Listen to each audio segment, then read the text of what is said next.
ज्ञानेश्वरीची अविटगोडी चाखू इच्छिणाऱ्या सर्व श्रोत्यांना आमचा नमस्कार. सर्व श्रोत्यांनी पूर्ण चित्त एकवटून ध्यानस्थ बसून डोळे मिटून शांतपणे ज्ञानेश्वरीच्या ओव्यांचा आस्वाद घ्यावा ही नम्र विनंती. अध्याय 16 दैवसूर संपद विभाग योग भाग 4. मागील भागात आपण दैवी संपत्तीचे जे 26 गुण आहेत त्यापैकी अहिंसा, सत्य, क्रोध नसणे, अहंतेचा त्याग, शांती, कोणाचीही निंदा न करणे, भूतदया, अनासक्ती, मृदुता, लज्जा आणि इंद्रियांच्या क्रियेचा कारणा वाचून व्यापार न करणे हे गुण म्हणजे काय आणि ते कसे आचरणात आणावेत हे शिकलो. यापुढील काही गुण आपण आजच्या भागात शिकणार आहोत. ओवी क्रमांक 151. वरी कोणे एके उपाये पडिले ते उभे होय, तेच की जे परिघाये नेदावे वर्मी, पै उत्तमाचिया साठी नीच मानिजे किरीटी, हे वाचोनी दिठी दोषून घेपे. अपै शून्याचे लक्षण अर्जुना हे पुढे जाण, मोक्ष मार्गीचे सुखासन मुमुक्षु हे. आता दया ते ऐसी पूर्णचंद्रिका जैसी, निवविता न कडसी साने थोर. तैसे दुःखिताचे शिनने हिरता सनकवनपणे, उत्तमा धननेने विवंचुगा. पै जगी जीवना सारिखे वस्तू अंगवरी उपखे, परी जाते जीवित राखे तृणाचेही. कोणी वाईट स्थितीत असेल तर तो ज्या कोणत्या उपायांनी चांगल्या स्थितीला येईल तेच करावे, परंतु वर्मावर घाव घालू नयेत. अर्जुना, नीच मनुष्याला उत्तम मनुष्याच्या योग्यतेचे मानावे, याशिवाय आणखी आपल्या दृष्टीने कोणाचा दोष पाहू नये. अर्जुना, अशा व्यवहाराला अपशून्याचे लक्षण म्हणतात. हे मुमुक्षूंना मोक्ष मार्गाचे सुखकर वाहन आहे. आता दया तिला म्हणावे की ज्याप्रमाणे पौर्णिमेचा चंद्र विश्वाला शीतल चांदणे देत असताना लहान मोठा असा भेदभाव करीत नाही, तसे ती दया दुःखितांचे क्लेश कृपाळूपणाने दूर करीत असताना श्रेष्ठ अथवा कनिष्ठ असा भेदभाव जाणत नाही. जगात पाण्यासारखी वस्तू दुसरी कोणती आहे की जी स्वतः नाश पावते? गवत सुकू लागले असता आपल्या ओलाव्याने त्याचे रक्षण करते. तैसे पुढिलाचे नितापे कळवळलिये कृपे, सर्वस्वेसी दिधले आपण पे, तरी थोडेची गमे. निम्न भरलिया उणे पाणी ढळोची नेणे, तेवी श्रांता तोषवून जाणे सामोरे या.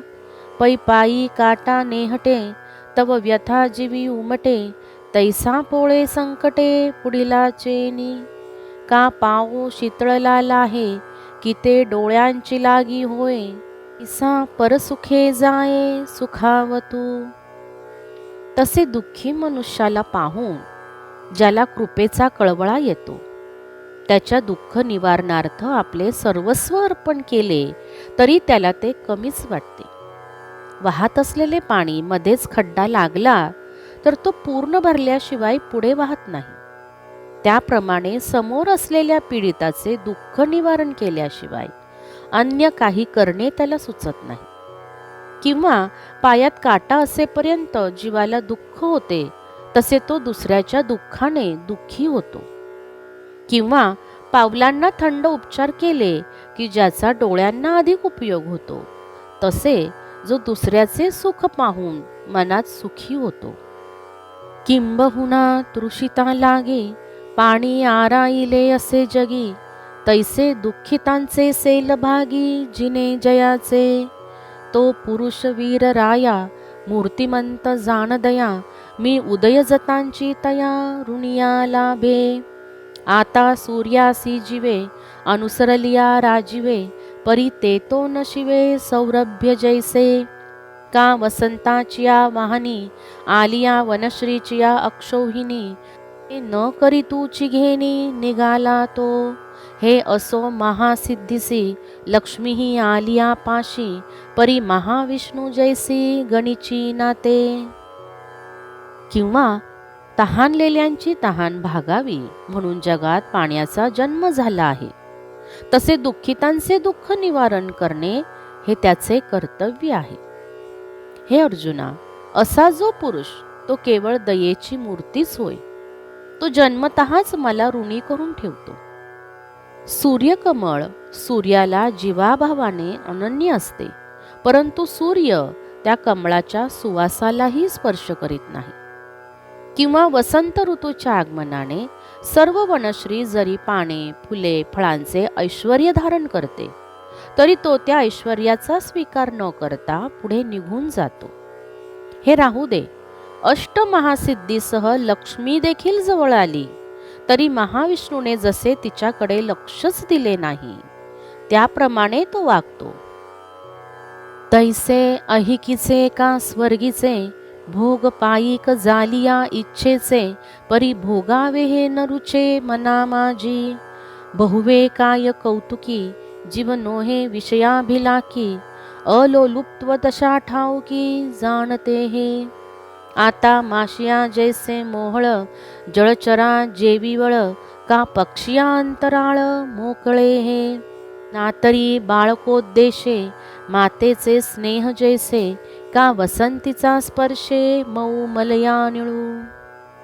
त्याप्रमाणे लौकिक किंवा स्वर्गीय विषय सुखे जरी इच्छेचे दास बनली, तरी ती भोगावीत हे ज्यास मनातून आवडत नाही. पार काय, सहज कौतुकाने सुद्धा जीव विषयांची इच्छा करीत नाही. अशी जी दशा तो ती आहे असे समज. यालाच अलोलुपत्व असे म्हणतात.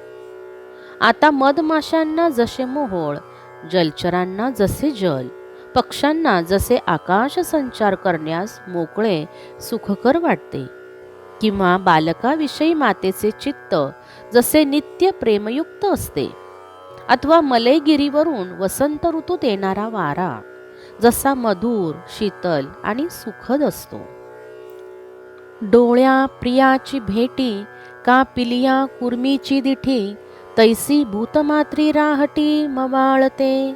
स्पर्शे अतिमृदू, मुखी घेता सुस्वादू, घ्राणासी सुगंधू उजाळू अंगे. तो आवडे तेवढा घेता, भलते या विरुद्ध जरी न होता, तरी उपमे येता कापुरकी. परी महाभूते पोटी वाहे, देवीची परमाणु माझी सामाये, या विश्वानुसार होय गगन जैसे. काय सांगो ऐसे जिने, जे जगाचे निजीवे प्राणे, तया नाव म्हणे मार्दव मी. आता पराजया राजा, जैसा कदर्थिजे लाजा, का मानिया निस्तेजा निकृष्टास्तव. डोळ्यांना प्रियजनांची भेट, किंवा कासवीच्या पिल्लांना मातेची दृष्टी, याप्रमाणे भूतमात्राविषयी ज्याच्या अंतःकरणात नित्य प्रेम आणि मार्दव असते, स्पर्शाला अत्यंत मऊ, चवीला स्वादिष्ट, सुवासिक आणि अंगाने निर्मळ, पांढरा शुभ्र कापूर, तो वाटेल तेवढा सेवन करून अपायकारक झाला नसता, तर त्या कापराची मऊ मार्धवपणाची उपमा देता आली असती. जसे आकाश पंचमहाभूतांना पोटात घेते आणि अणुरेणूतही सामावून राहते, तसे हे विश्व आहे, तसे ते होते. फार काय सांगावे, त्याचे जगणे केवळ जगाच्या कल्याणासाठीच असते, ज्याला मार्दव असे श्रीकृष्ण म्हणतात. आता ज्याप्रमाणे पराजय झालेला राजा लज्जेने व्यथित होतो, अथवा स्वाभिमानी पुरुष हीनदशा आली म्हणजे लाजेने निस्तेज होतो. नाना चांडाळ मंदिराशी, अवचटे आलिया संन्यासी, मग लाज होय जैसी उत्तमा तया. क्षत्रियारणी पळोण जाणे, ते कोण साहे लाजिरवाणे, का वैधव्ये पाचारणे महासती येते. रुपया उदयले कुष्ट, संभाविता कुटीचे बोट, तया लाजा प्राण संकट होय जैसे. तैसे औटहातपणे, जे शब होऊन जिने, उपजो उपजो मरणे नावा नावा. तिये गर्भभेद मुसे, रक्तमूत्र रसे, बोती व होऊनी असे ते लाजिरवाणे. किंवा एखादा संन्यासी अचानक परंतु चुकून चांडाळाच्या घरी आला तर त्या श्रेष्ठ पुरुषाला जशी लाज वाटते, क्षत्रियाने युद्धभूमीवरून पळून जाणे हे लाजिरवाणे कृत्य कोणता क्षत्रिय सहन करी. किंवा महापतिव्रतेला वैधव्य निर्दशित होईल असे संबोधन कसे आवडेल. देखण्या मनुष्याच्या अंगावर कोड फुटावे किंवा एखाद्या कुलीन संभावित पुरुषावर आरोप केले जावेत हे त्याला लाजेहून प्राणसंकट वाटते. त्याप्रमाणे 3.5 हात प्रेतरूपी शरीर त्याच्या आधारावर स्वतः समजून जे प्रेतासारखे जगावे आणि वारंवार जन्मास येऊन मरावे. गर्भाशयाच्या ज्या मेदाच्या मुशीत रक्त वीर्य या रसाचा ओतीव पुतळा होऊन राहणे हे लाजिरवाणे होय. हे बहु असो देहपणे, नावारूपासी येणे नाही लाजिरवाणे याहुनी. ऐसे सिया अवकळा, घेपे शरीराचा कंटाळा, ते लाजपै निर्मळा निसुगा गोड. आता सूत्रतंतू तुटलिया, चेष्टा चिठाके साय खडिया, तैसी प्राणजये कर्मेंद्रिया खुंटे गती. की मावळलिया दिनकरू, सरे किरणांचा प्रसरू, तैसा मनोजये प्रचारू बुद्धींद्रियांचा. एवं मनपवन नियमे, होती दाही इंद्रियक्षमे, ते अचापल्यवर्मे येणे होय. सारांश, देहबंधनात पडून नामरूप याचा अंगीकार करणे याहून दुसरी लाजिरवाणी गोष्ट नाही. स्वतःला अशा हीनदशेला आणणाऱ्या शरीराचे धारण करण्याचा भोग वाट्याला यावा याची साधू पुरुषांना खंत आणि लाज वाटते, परंतु निर्लज्ज माणसाला तेच गोड वाटते.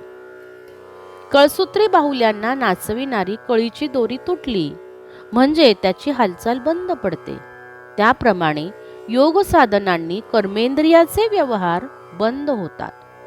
अथवा सूर्य मावळल्यावर जसा किरणांचा विस्तार नाहीसा होतो, त्याप्रमाणे मन जिंकले असता ज्ञानेंद्रियांचे व्यापार बंद पडतात. याप्रमाणे मनाचे नियमन केल्याने आणि योग साधनाने दशेंद्रियांच्या सर्व क्रिया थांबून ती स्तब्ध होतात. त्यालाच अचापल्य असे म्हणतात. वोखटे मरणायसे, तेही आले अग्निप्रवेशे, परी प्राणेश्वरोद्देशे न गणीची सती. तैसे आत्मनाथाची आधी, लावणी विषय विषाची बाधी, धावो आवडे पाणधी शून्याचिये. न ठाके निषेधू आड, न पडे विधीची भीड, नुपजेची जीवी कोड मा सिद्धीचे. ऐसे ईश्वराकडे निज, धावे आपसया सहज, तया नाव तेज आध्यात्मिकते. आता सर्वही सहातिया गरिमा, गर्वा नये तेची क्षमा, जैसे देह वाहो निरोमा वाहने नेने. मरणासारखा अप्रिय प्रसंग जिवंतपणी अग्नीत जाळून मरणे तर त्याहून भयंकर असे असताना पतिव्रता स्त्री त्याची पर्वा करीत नाही.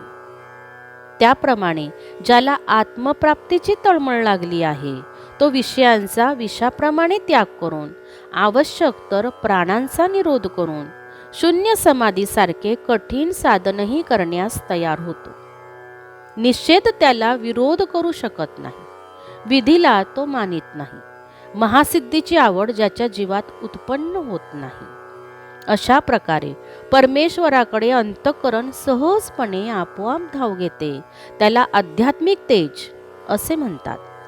शरीरावर हजारो केस आहेत, पण त्याचा भार सहन करीत आहोत याचे शरीराला भान नसते. तसेच सर्व सहनशील असा मी सर्वश्रेष्ठ आहे असा गर्व न होणे हीच क्षमा समजावी. आणि मातलिया इंद्रियांचे वेग, का प्राचीने खवळले रोग, अथवा योग वियोग प्रिया प्रियांचे.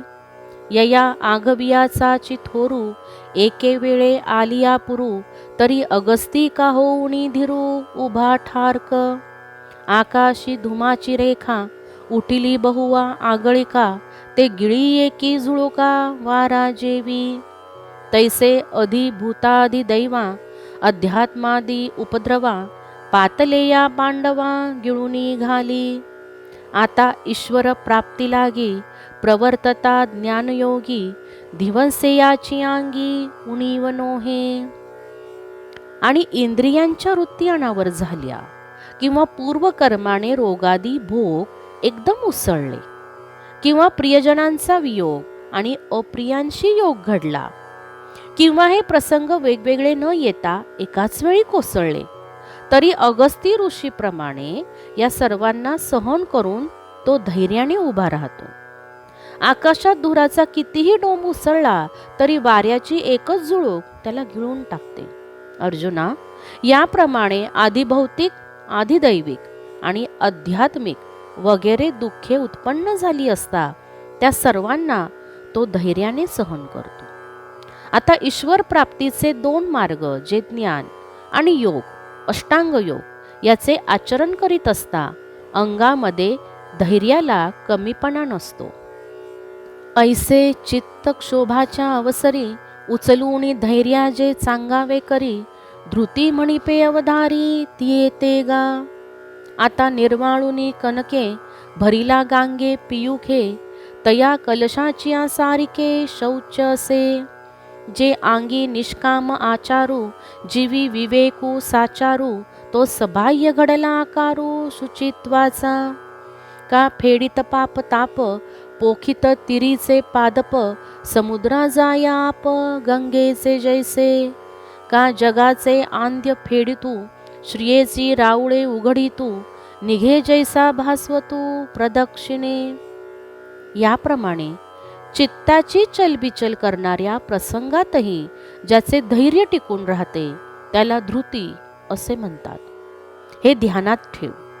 आता सोन्याचा कलश स्वच्छ करून ज्यात शुद्ध गंगेचे पाणी भरावे, त्याप्रमाणे शौर्य म्हणजे शुद्धतेचे स्वरूप आहे, ज्याचे आचरण निष्काम असून ज्याच्या अंतःकरणात विवेक सतत जागृत असतो, तो अंतर्बाह्य शुचित्वाचा पुतळा आहे असे समज.